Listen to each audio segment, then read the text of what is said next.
Esa es la fuerza vital de un movimiento, de un gran salto previsor de imaginación creadora a lo que tenía que venir y tendrá que venir para nuestra América, y lo digo aquí en esta noche histórica también, cuando la integración de nuestros pueblos se cumpla, a despecho de todos los que nos han perseguido en nombre de un nacionalismo malentendido.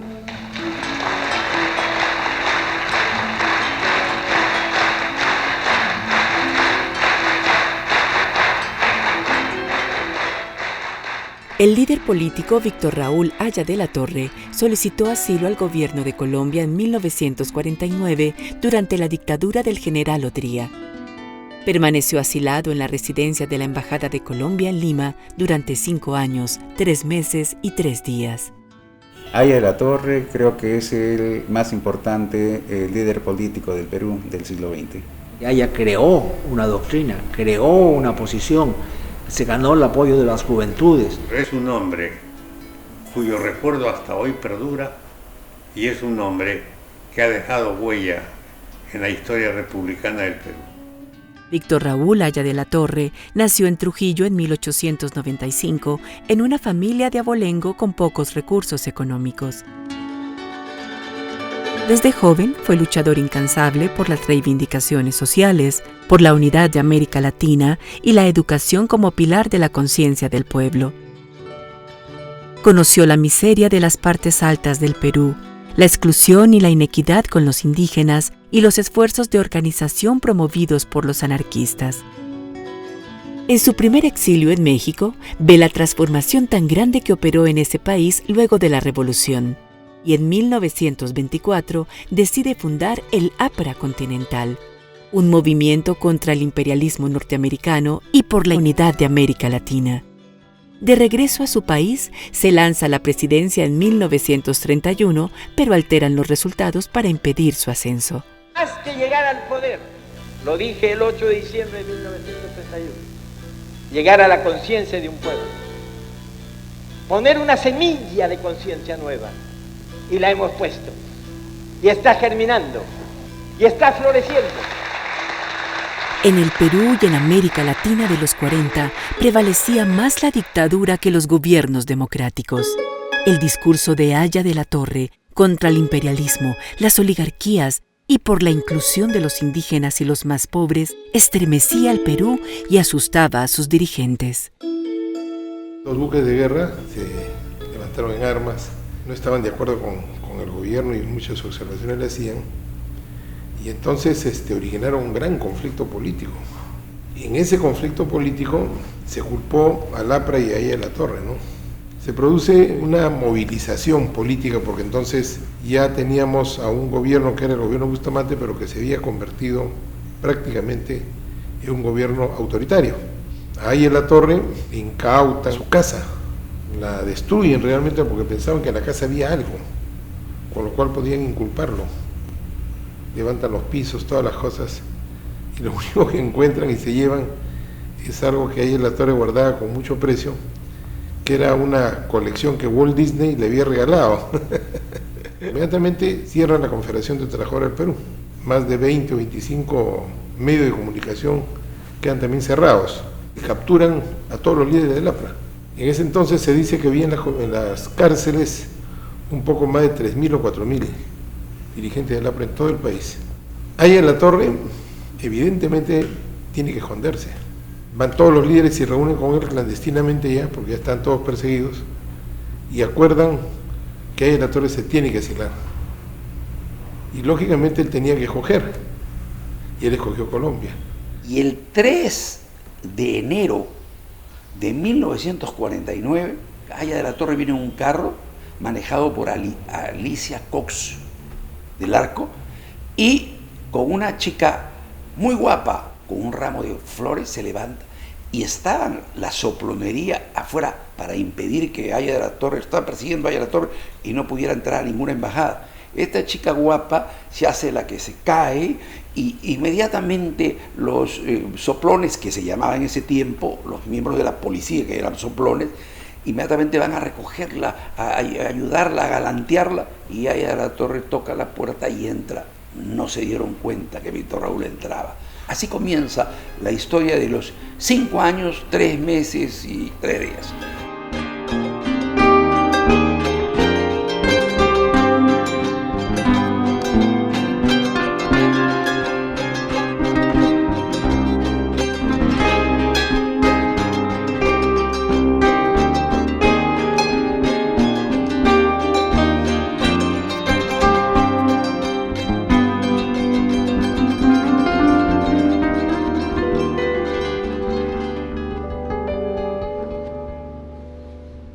Entonces Víctor Raúl vino acá, las señoras se fueron y esperó la llegada del embajador Echeverri Cortés, que se encontraba en el Club Nacional.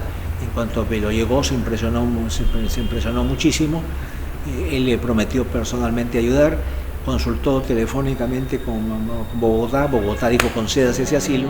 Ante la hostilidad de la dictadura peruana contra la delegación colombiana, Bogotá retiró al embajador Carlos Echeverri Cortés y durante 3 años se suceden varios diplomáticos que deben ser relevados por el continuo asedio. Finalmente, en 1952, Bogotá envía como encargado de negocios en Lima a José Joaquín Gori, quien dirige el desenlace del asilo en 1954 y cierra el ciclo de los 5 largos años en que Aya estuvo como refugiado en la residencia colombiana. El embajador Gori, único sobreviviente de estos tiempos, en el 2014, a sus 107 años, entrega su testimonio. Empecé a organizar a Aya, que no se sentía bien en ninguna parte. Le organicé un departamento para él.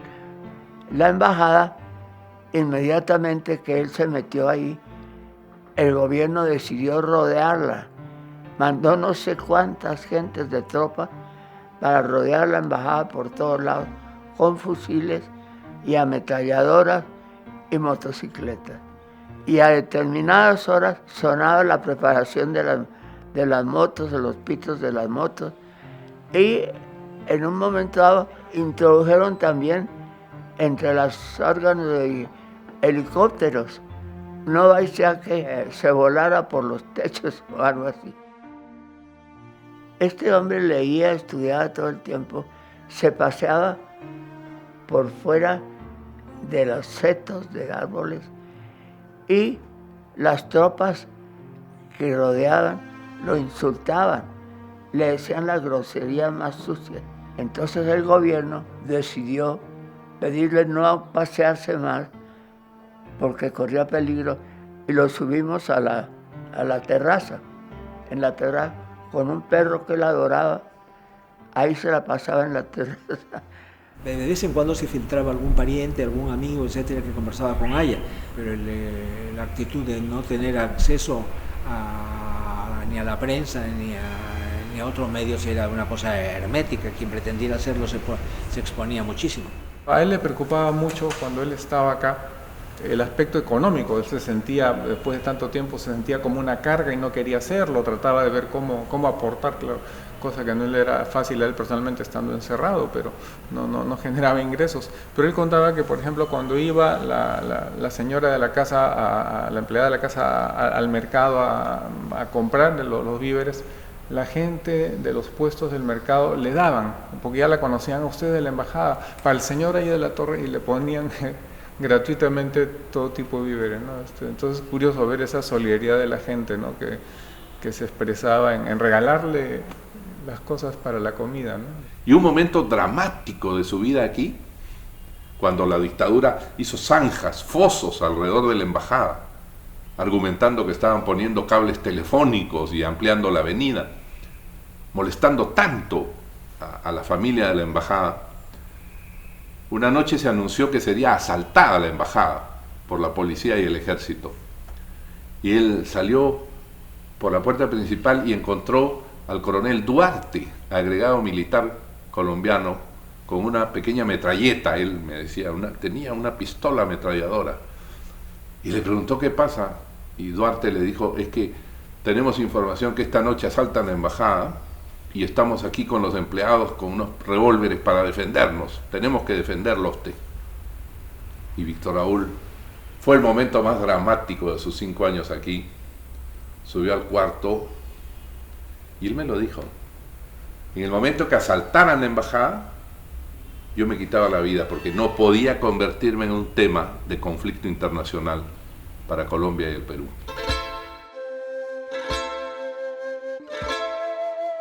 Antes de partido político debía ser Universidad Popular. E insistimos en el argumento. En un país subdesarrollado, la obra de su transformación, la obra de su revolución, tiene que ser paralela con la organización política, con el adiestramiento de la lucha social, la educación, para que la conciencia sea el motor constante que movilice y empuje a las masas a una verdadera convicción de lo que significa transformar un país. La cuestión política se complicó. Hicieron unas reuniones especiales en que Colombia propuso llevar el pleito a la Corte de La Haya y los aceptaron los militares peruanos, nombraron sus abogados y se habló la instancia en La Haya. El dictador Odría se niega a otorgar el salvoconducto a Haya de la Torre. Lo que se resolvía normalmente en pocos días o semanas se convertirá en años. Ante el estancamiento de las negociaciones, un año después, en 1950, el gobierno de Colombia lleva el pleito ante la Corte Internacional de Justicia de La Haya. Ante ese tribunal, Colombia, con sus más eminentes juristas, defiende la institución del asilo y la vida de Haya de la Torre. Después de un largo proceso, este caso se convertiría en parte fundamental de la doctrina mundial del derecho. Expidió 2 sentencias respecto al tema, diciendo de manera incompleta que el asilo debía cesar, pero que el Haya de la Torre no debía ser entregado a las autoridades peruanas. Entonces esa contradicción, debe cesar pero no debe ser entregado, esa incongruencia determinó que el asunto tuviese una polémica inacabable, hasta que Colombia pidió una segunda definición en una sentencia en que se reiteró sobre la necesidad, la urgencia jurídica de que el asilo cesase. Vino una situación en que todos los países latinoamericanos tomaron una posición sumamente firme, en cuya virtud se llegó a una especie de transacción, digamos. Haya la Torre sería formalmente, entre comillas, entregado a las autoridades peruanas, pero haciendo una declaración, y enseguida partía Víctor Raúl al exilio.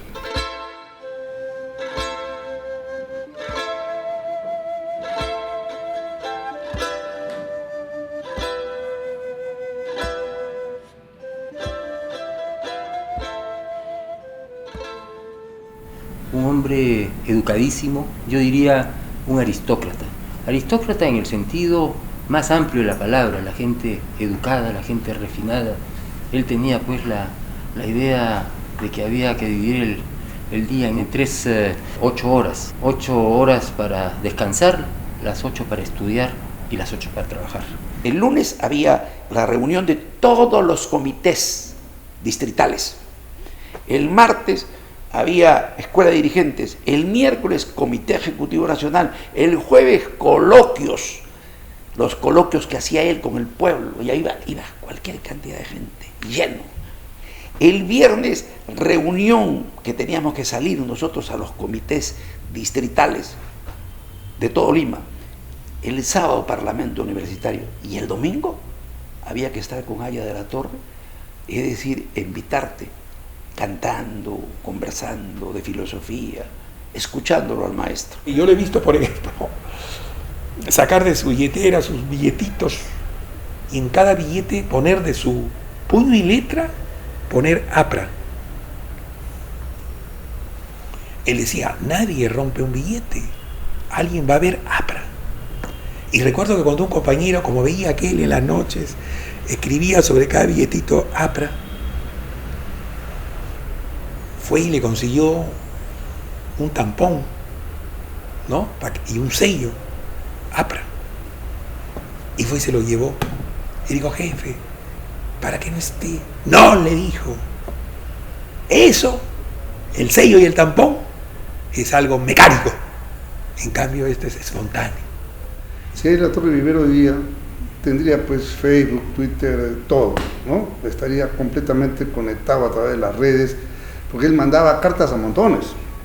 Usaba a veces seudónimos, otras ponía nombre propio, en fin, pero su acción era siempre comunicar. Si con ese método de comunicación creó el movimiento nacional e internacional que logró forjar, imagínense cómo sería si hoy día tuviera los instrumentos que tiene. Él decía, muy bien, justicia y libertad, pan con libertad, pero primero la libertad para poder exigir el pan, la libertad. Y hay una frase muy hermosa que se vincula a esta casa, cuando él dijo, yo perdí la libertad, la perdí con carceleros hostiles en la penitenciaría de Lima el año 1933. La perdí con asilantes generosos en la Embajada de Colombia del 49 al 54. Pero perdí la libertad. Lo más grande que tiene el hombre es la libertad. Y he sentido aquí el dolor de nuestro pueblo, sus anhelos recónditos, sus inquietudes, sus búsquedas de una solución para sus problemas. Y eso nos ha enseñado esta verdad que el aprismo enarboló a lo largo de toda su brillante historia. No hay que ir a buscar la realidad peruana o latinoamericana o indoamericana en China o en Rusia. Hay que ir a buscarla aquí y encontrar los caminos aquí.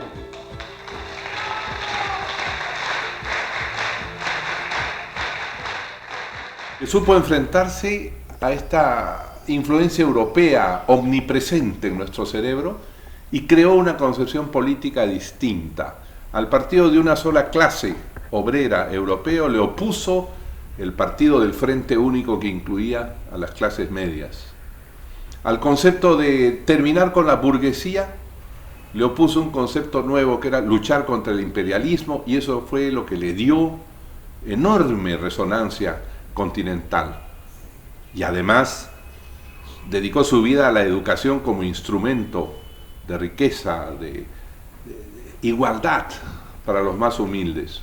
El año 31 no había Ministerio de Educación y ahí Latorre lo propuso para que existiera.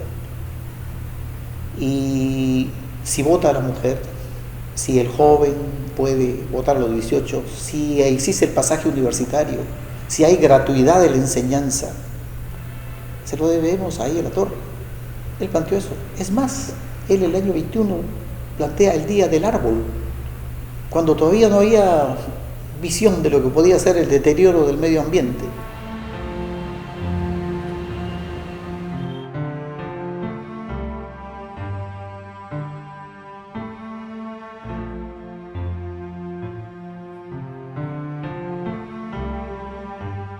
Yo creo que no ha habido sede diplomática en el mundo que haya soportado un asedio de 5 años.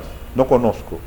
5 años, ¿no? Yo he sido embajador y sé lo que es cuando a uno le rodean la embajada. En París tuve algunas experiencias con Sendero Luminoso, gente que se acercaba, ¿no? Pero eran lapsos muy cortos, ¿no? Y la familia estaba muy angustiada, ¿no? Ahora, yo me imagino lo que ha significado para el embajador Gori estar en esta casa durante 5 años o 4 años, el lapso que les tocó, rodeados por la policía, con bocinazos y con luces. Entonces no fue fácil, por eso es que fue una proeza diplomática, no solamente fue una proeza jurídica. Entonces fue muy fuerte. Ustedes los colombianos no se imaginan lo fuerte que es y qué profundamente grabado está esto de allá de Latorre en nuestro recuerdo, ¿no?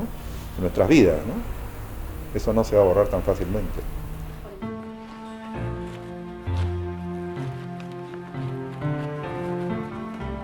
La víspera de ese día, ya estaba asustado. A mí me nombraron un asesor, un embajador. Y me decía bueno, ¿qué vamos a hacer? Aya se nos va a asustar. Cuando le digamos que lo vamos a entregar, se va a aterrar, porque sabe que se lo llevan y le sacan los ojos. Y hablamos con él y le dijimos, mire, todo depende de que usted sea valeroso y no oponga resistencia. Cumpla, Colombia lo está protegiendo a usted dentro y fuera de la embajada y afuera también. Le doy mi palabra. Dijo, está muy bien, está muy bien. Entonces se combinó el día y nombraron 2 embajadores latinos y 2 de otra clase. Y entre los 4 acordaron la salida. Hicieron una especie de comedia. Un desfile de automóviles venía desde lejos, manejando muy despacio, hasta que casi se paraba frente a la embajada. Y cuando salió frente a la embajada, le digo, ya corra, doctor. Le pusimos $5,000, entró el bolsillo, corra. Y llegó hasta la puerta y se nos devuelve desde allá. Ay, mencioné antes los dólares, se le había olvidado el saco con sus dólares. Primero tenía por Colombia respeto inmenso y decía siempre, acuérdense que Colombia, gobiernos liberales, gobiernos conservadores e inclusive una dictadura militar defendieron el derecho sagrado del asilo. Colombia lo creó para toda América Latina. Aya de la Torre sale rumbo a México y luego se instala en Europa, donde vive hasta su regreso a Perú para lanzarse como candidato presidencial en 1962. Comicios en los que sale vencedor, pero los militares dan un golpe y declaran nulas las elecciones. Aya de la Torre nunca gobernó al Perú. Sin embargo, su figura, pensamiento y obra continúan presentes en la vida peruana de hoy. Muere a los 84 años en Lima, luego de presidir la Asamblea Constituyente de 1979.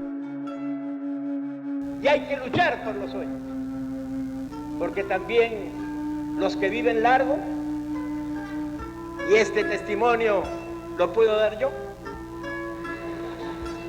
sabemos que a veces los que se consideraron sueños se convierten en realidad.